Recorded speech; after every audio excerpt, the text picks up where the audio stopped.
Welcome back to the Dershow. Before we get to comparing Donald Trump's classification issue with President Biden's classification issue, I just want to go back to the Oscars for just a couple of minutes. Again, you know my views on the Oscars and on Hollywood woke and on the bigotry that was reflected on the floor of the Oscars. I had mentioned that many of the stars, including Ruffalo or others who have been brilliantly anti-Israel over the years, were wearing this bizarre button. I'll show you the button, and you can figure out what it is. Really a bizarre button. Here's what it shows. It's, well, I guess I don't know which way it goes, this way or this way, but it doesn't matter. I think it's this way. Okay, so it's a red hand with a black heart. Now they're claiming, well, it stands for peace. No, no, no. Many of the people have said it was a reaction to people who are wearing yellow ribbons. Now we know what yellow ribbons stand for. Yellow ribbons stand for release the hostages. Well, according to sources, only one person in the entire theater, only one person who was a joint Israeli American who did Spider-Man stuff was wearing a yellow ribbon, but many were wearing this bizarre red hand, and so there's a big dispute going on now as to what the red hand represents, and many people believe, and I believe it seems certainly true, that the red hand represents a symbol that the radical Palestinian terrorists have been using since 2020. And that is the symbol that when a group of Palestinians lynched two innocent Israelis, took them and just tore them apart with their hands and their limbs, and one of them took the cell phone and found the wife's number and laughingly said, "I just killed your husband. I just killed your husband." And then they threw the two bodies out the window of the dead Israelis that had been mutilated. And the guy who had killed them went to the window and showed his bloody hand, his red hand. Yes, his red hand. And that is what is thought to be the symbol of the red hand. Now, whenever there's a choice between stupidity and meanness, I think it's always best to err on the side of stupidity, particularly when it comes to Hollywood. And so I'm going to conclude that these useful idiots who were wearing these buttons, including a friend of mine, not going to name him, but they didn't know that they were wearing a symbol of murder and mutilation, a symbol that was much more representative of what Hamas did on October 7th than any effort to get peace. But let's assume they didn't know. Somebody asks you to put on a button, and you look at the button and you see a red hand and you see a black heart. Don't you at least ask, well, black heart, that seems a little cruel. Black heart? Who are we accusing of having a black heart? Red hand, that suggests bloody hand. So even if you don't know about the lynching in Ramallah in 2020, you obviously understand the red hand means the bloody hand. Maybe you think it's the bloody hand of Israelis, but at least ask the question. And maybe somebody will honestly respond and tell you that the red hand represents the proud, bloody hand of a man who had just torn a 19-year-old Israeli apart with his bare hands and bragged about it and then threw his body out the window, a preview of what happened on October 7th, 3 years or so earlier. And then, of course, the rest of the evening with that idiot Glazer getting up and renouncing not only his Judaism, but the Judaism of the people who are standing with him and somehow comparing either the occupation or Israel's self-defense with the Holocaust. What an evening. What a disgusting evening, representing the worst of what Hollywood has come to stand for over the years and what the woke culture has come to stand for over the years. Okay, I got that out of my system. Let's turn now to what happened today, there was a hearing today, and it was an interesting hearing. And Robert Hur is a very bright guy and obviously a good lawyer. And he made his case and managed to offend both sides, which probably means he did a pretty good job. The Democrats obviously wanted him to apologize and say he should never have included anything negative about President Biden's cognitive abilities. And the Republicans wanted him to apologize and say, why did he distinguish the Trump case from the Biden case? Neither got their way. Let me get my way. Legally, I'm not talking about emotionally, politically, legally, it's hard to find a real difference between the Trump case and the Biden case. I'm not talking about obstruction of justice now. That may be a different matter. I'm talking only about the crime of unlawful possessing of classified material. The elements of that crime is that it's classified in both cases. I think there's an agreement that it's classified. In the Trump case, he said I could have declassified this, but I didn't, and here it is. And in the Biden case, he said in a recorded conversation, I think it's classified. Here's, be careful with it. I think it's classified. So, in both cases, there's evidence that the items were classified. B, in both cases, there was evidence that the people holding them, Trump and Biden, knew that they were classified. In both cases, they knew they were classified, and nonetheless possessed them. Biden didn't say, "Oh my God, it's classified. Oh, I can't show it to you. Let me immediately return it to the archives." No, he showed it to his ghostwriter, and he made $8 million on the book that the ghostwriter drafted for him using the classified material. So there could be no doubt that Biden knew, under the meaning of know. And, I know quite a bit about criminal law. I have to tell you, I've done hundreds of cases involving knowledge, intent, willfulness, all of those criteria. And I can assure you that both cases equally satisfy all the elements of the crime, Now, it's conceivable that a defendant can come in and say, although you have presented proof beyond a reasonable doubt, enough to get to the jury, that I possessed classified material, knowing it was classified, knowing that I possessed it, I have a defense. My defense was I was old and I forgot and I didn't know. But how does that work? He said he knew it was classified. What, did he forget about it a minute later? It just doesn't work. There is no legal defense there. So what Hur says, but maybe the jury wouldn't have been satisfied. Well, maybe the jury wouldn't be satisfied in the Trump case either. We don't know. It's not the job of prosecutors to do the job of the jury. The jury does credibility determinations, and there's no credibility determination here. It's an open and shut case. Here, ghostwriter, is material. Be careful. It's classified. That is, don't show it to anybody else.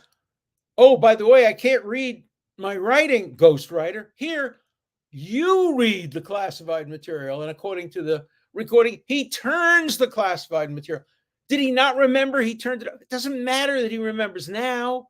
That's not the issue. The issue is his state of mind at that time. How can Hur have found one of them not to satisfy the elements? He was stuck because he had made up his mind early. And he was right, by the way. Biden shouldn't be prosecuted. He's made up his mind that Biden shouldn't be prosecuted. He was right.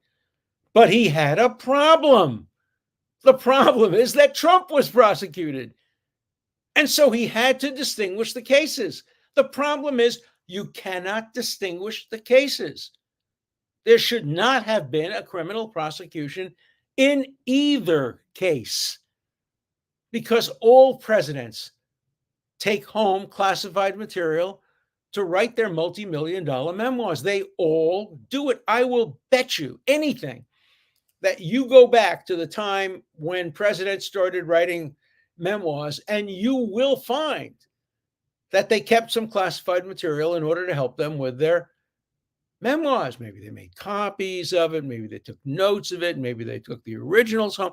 I don't know, but enough former office holders, particularly presidents, but in Biden's case, vice president and senator, took this material home with them. In Trump's case, at least he had the ability to classify it, declassify it. He didn't do it, but he had the ability. Of course, Biden never had the ability to declassify as a senator or as vice president. And so I just can't see any legal difference. And I have to tell you, I know a lot more about criminal law than the members of Congress, and I suspect than Robert Hurd.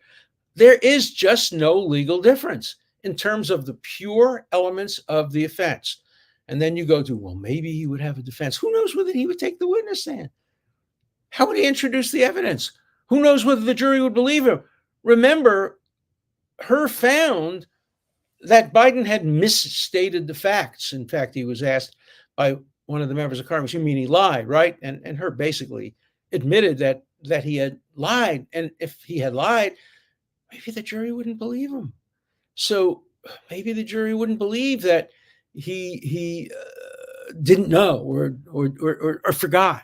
But even so, I don't even know why it's relevant whether he forgot, whether he now can't remember. The crime wasn't committed when Hurd interviewed Biden for 5 hours. It doesn't matter what he remembers and what he doesn't remember in 2023 or 24, whenever this interview took place. His state of mind is only relevant when he showed the classified material to his ghostwriter. And there's absolutely nothing to suggest that he didn't know what he was doing, that he didn't do it willfully and intentionally. The tapes show exactly the opposite. And so I just don't see how you can distinguish these cases. Now, you can say maybe Trump should have been prosecuted for obstruction of justice if there was evidence that he told people to destroy boxes, to move boxes, to hide boxes. That's a different matter. That's not what was before the committee. The question was the crime of pure classified material possession. There is no difference. You cannot make any difference. I challenge anybody to find me a legal difference. What the jury would decide, who knows what a jury would decide. They acquitted O.J. Simpson. They acquitted Klaus von Bülow. I'm giving you a list of all my clients. I'm not taking credit for any of that, but juries acquit people that a lot of other people think are guilty. The vast majority of Americans think O.J. Simpson is guilty. The vast majority of people think that Klaus von Bülow was guilty. I'm not going to quarrel with them. I did my job. But who is ever to know what a jury will decide? It depends where the trial is. It depends, all the circumstances. If the trial of Biden took place in the District of Columbia, very likely the jury would want to acquit him and would want to convict Trump. Is that the reason for a special prosecutor to recommend against prosecuting one and then having many, many pages in his report distinguishing the cases? No, the cases are not distinguishable. You can distinguish the conduct that occurred after the crime. You can distinguish the cooperation, but nobody in America is obligated to cooperate. In America, you're entitled to say to a prosecutor, don't count on my cooperation. I'm not helping you one bit. I'm not doing anything. You prove your case beyond a reasonable doubt. We're enemies now. Don't count on me to be offended. You want to reduce the sentence? Fine, we'll make a deal. But don't ask me to give up any rights or be nice to you just because I have an obligation as an American. I don't. And so that's not a distinction. If he, in fact, obstructed justice, then you have a different case. But as far as the classified material case itself, the possession of classified material, I challenge any constitutional, criminal law scholar, practitioner to come up with any difference between the two cases. And again, the paradigm of the two cases, the point of evidence in both cases that is most compelling is that in the Trump case, he takes a document and he waves it in front of a journalist who's sitting there with somebody else and says, hey, I could have declassified this when I was in office. I didn't declassify it. Here. There is a difference. We're not sure Trump actually showed him the document. We're not sure Trump had him read the document. In the Biden case, he says, here, I think this is classified. Be careful. I can't read what I wrote. Here, why don't you read what I wrote? In fact, the case for prosecuting Biden on those facts alone, seems slightly more compelling than the Trump case. I'm not saying there's a sufficient difference to justify a different result. No, I think the result should be the same. Both cases, there should not be a criminal prosecution. You know, I'm generally against the weaponization, the criminalization of political and ambiguous conduct. I would rather see the criminal law used less, not more. When you have two situations where you have a double standard, I would resolve the double standard not by prosecuting both of them, but by prosecuting neither of them. So for me, and of course, Herhead didn't have jurisdiction over that. He couldn't have come with a report saying, well, he could have actually, but would have not been within exactly the scope of his responsibility. He could have said, the reason I'm not prosecuting Biden is because I don't think Trump should have been prosecuted. I think both cases are equivalent. They're the same. If Biden is not prosecuted, neither should Trump be prosecuted. He could have said that, but he didn't. He basically said Trump should have been prosecuted, Biden shouldn't have been prosecuted. Or what he said exactly was, look, I didn't have anything to do with the Trump prosecution, but I've reviewed evidence, and here's the difference between the two cases. Doesn't work. That dog won't hunt. There is just no basis in law for distinguishing the two cases. All the elements of the crime of possession of classified material are exactly the same, And so, letter writers, please, if any of you want to come up with a distinction for me, I'd be happy to hear it. Don't come up with a distinction based on the conduct that occurred thereafter. When it was discovered that the classified material, the crime had already been committed in both cases. So I'm not talking about that. If you want to go after Donald Trump for obstruction of justice, show me the evidence, show me the facts, show me the law. We'll talk about that. But that's not what we're talking about, and that's not what they were talking about in Congress. That's what the Democrats tried to talk about and shift the subject of conversation to.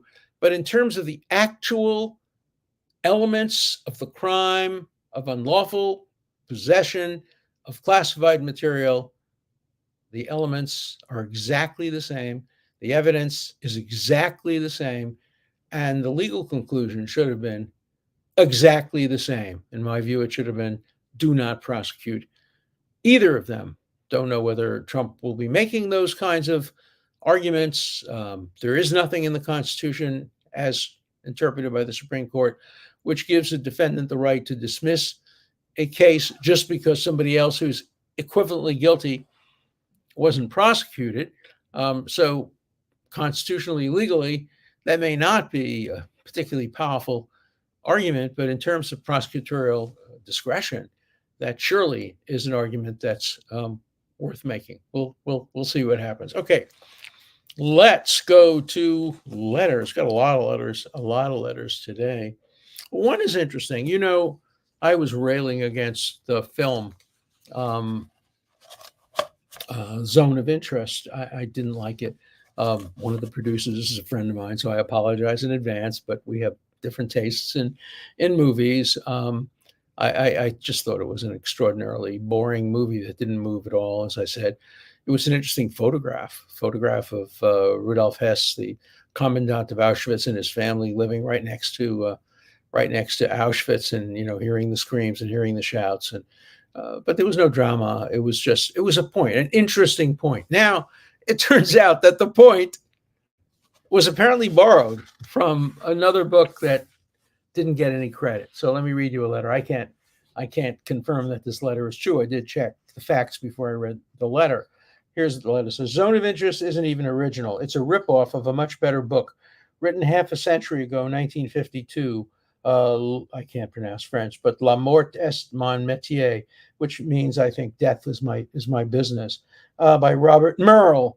The book is a French classic, the first to examine the banality of evil, dealing with a character based on Rudolf Hess, being commandant of Auschwitz and living next door with his family. This book, the French book, actually does delve into what is going on at the concentration camp and raises how a monster can come home and act like a family man. The zone of interest won as a stolen work without acknowledging the original work by Merle is a disgrace. I can't confirm any of that, and I myself wouldn't use the term stolen in art. People borrow. But if it was, in fact, based on that book, it was actually based on another book written after that. And the book could have easily been based on this. So it's a little more complicated, a little bit derivative. But let me tell you, I wouldn't be bragging about it. Look, the movie won an Oscar. Great. The guy who got the director for the best movie was a disgrace. But let the public judge the quality of the movie on its merits. I got a lot of letters saying we liked the movie, we thought it was a good movie. You're not a movie critic. I agree. I'm not a movie critic, so don't take my view personally. But I watch a lot of movies, and both my wife and I were bored out of our gourd watching it because we just there was no motion, there was no action, there was no point. The point was a photograph. It's interesting, an interesting perspective. The guard living next to the people who were being murdered, but it didn't go anywhere as far as I was concerned. Professor, I was watching the House interview Mr. Hur about his investigation into Biden and his declassified documents. Mr. Hur is not a mind reader and doesn't claim to be. When Biden repeatedly claimed he didn't recall something, how did Hur know he wasn't just saying that to avoid answering the question and still not be accused of perjury? Why didn't Hur recommend Biden to take a cognitive test from a doctor specializing in memory impairments? How could he finish the report without that, or have the conclusion be in his report? It's interesting, but it misses my point. My point is it doesn't matter. The day after Biden showed these documents, God forbid he could have had a stroke and lost his memory completely and lost his cognitive ability. That wouldn't make him less guilty of the crime. The crime occurred at the moment that Biden showed his ghostwriter these documents saying that they may be classified. Be careful here. You can read it. That's the only time the mental element matters. So it doesn't matter whether his cognitive abilities are impaired now. And that's why I don't think Hur was right in putting the stuff about cognitive ability in there, because it's not relevant to the elements of the crime. And I don't think anything that occurred at the hearing today made it more relevant, certainly not in my mind as a teacher of criminal law for 50 years who focused on intent so many times in so many cases. I have litigated so many cases involving intent. It makes no sense at all. Sorry. This is about Israel. Has there ever been a war that the country that was attacked was told to somehow not cause innocent people to die, provide aid, stop fighting, blame themselves? There's a bit of a double standard there. Now, obviously, Israel should do everything in its power, and I think it is, to minimize civilian casualties. But when you're fighting an enemy that admittedly, we have the tapes of it, admittedly uses children, babies as human shields, it's a little harder to avoid civilian casualties.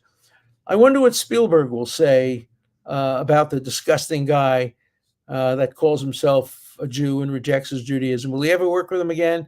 Shame on all of them. My mom is a Holocaust survivor. They could never have imagined to put this experience in this way. Proud to say I don't watch the Oscars, and the professor needs to develop a spine. The man is a jellyfish. I have no spine. That's why my whole life I've gotten into trouble for standing up for things, because I have no spine. Yeah. Good letter. Good letter. My life would have been a lot easier if I didn't have a spine.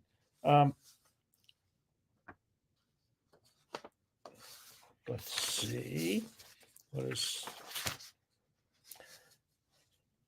I will believe in DEI, diversity, equity, and inclusion over merit when the NFL and the NBA diversify.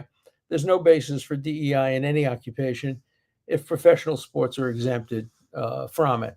That's an argument I hear from time to time. Nobody would ever want to diversify sports or any competitive contest of any kind. That's pure meritocracy. But then you have to go place by place. There is room for diversity, for example, in Congress. You don't have to be qualified to be in Congress. Who cares who's in Congress? They're not our pilots. They're not a surgeon. You want to send bozos to Congress, and you want to do Congress based on ethnicity and DEI, I couldn't care less. But when it comes to occupations that can affect our lives, sitting in an airplane, sitting on the surgeon's table, having an architect build a building, you would think that meritocracy would be at least as important as it is in the NBA and the NFL. But as you know, diversity doesn't mean diversity. It just means more blacks. That's all it means. That's all it's ever meant. More blacks or more of any other group that you want to diversify with. It has nothing to do with actual diversity. It has nothing to do with diversity of points of view. It has nothing to do with, and how do you measure diversity? The Russians know how to do it. They said the number of people admitted to college has to be exactly proportional to the percentage of people of that race or background or religion in the society. So Jews were 0.1% in Russia, so they got 0.1%. Ukrainians were 6%. This were that and that. If you want to do that, if you want to just go purely, then don't tell us that you're producing people based on merit. If you're not admitting students based on meritocracy, don't give us your output and say hire our people because they're meritocratically the best. They're not. If you haven't picked them based on the criteria of the best, you're not going to turn them into the best in a 4-year period. As somebody once said about Harvard, the only important office in Harvard is the admissions office, because that determines the nature and the quality of the people who are in the university, and the university can't do that much to ruin them in 4 years. So for the most part, they go out as they came in. Hopefully a good education turns people around. In my case, it changed my life. My education at Brooklyn College, free education at a university that was purely meritocratic. Everything was done with blind grading. All admissions were done based on exams and grades, and there was no any interview or anything like that. Okay, this is an interesting one. Don't listen to these people telling you to vote Trump. I get probably 100 emails a day. How can you vote for Biden? You have to vote for Trump. I don't know who to vote for. I'm going to wait until the end to see. Professor, don't listen to these people who tell you to vote Trump. You are extremely well respected, and people on the right should be happy that people like you are finally seeing these crazy people and calling them out. The left is worth saving. Yeah, I think the center left is worth saving. The extreme left is not worth saving. And I would never vote for a woke candidate, a candidate of the extreme left, a candidate who is intolerant of free speech. But of course, the next question is, why do you keep voting woke? I never vote woke. I have never voted for a woke candidate. Now, I have voted for candidates who then turned out to be woke, but not something I myself would ever do deliberately. Dershowitz, the firefighters who booed, remember we had this issue, the firefighters are government employees. I've often been told that government employees, do not have full freedom of speech rights. Your thoughts? You're absolutely right. They don't have full freedom of speech. They could have said at this event, there is no freedom of speech at all. You can't clap, you can't boo, you can't show approval, you can't show disapproval. You have to behave like you're in a courthouse. You can't approve the verdict, you can't disapprove the verdict. But what they can't say is, you're government officials.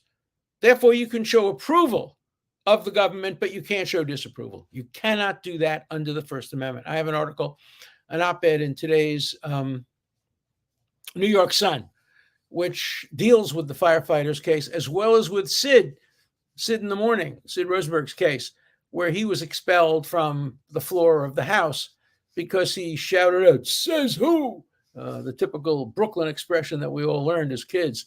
anytime anybody ever said anything to us that we doubted, it was always says who, says who, says you, says who.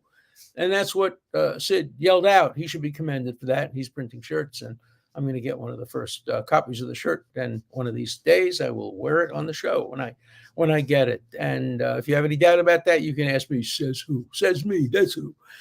See you tomorrow.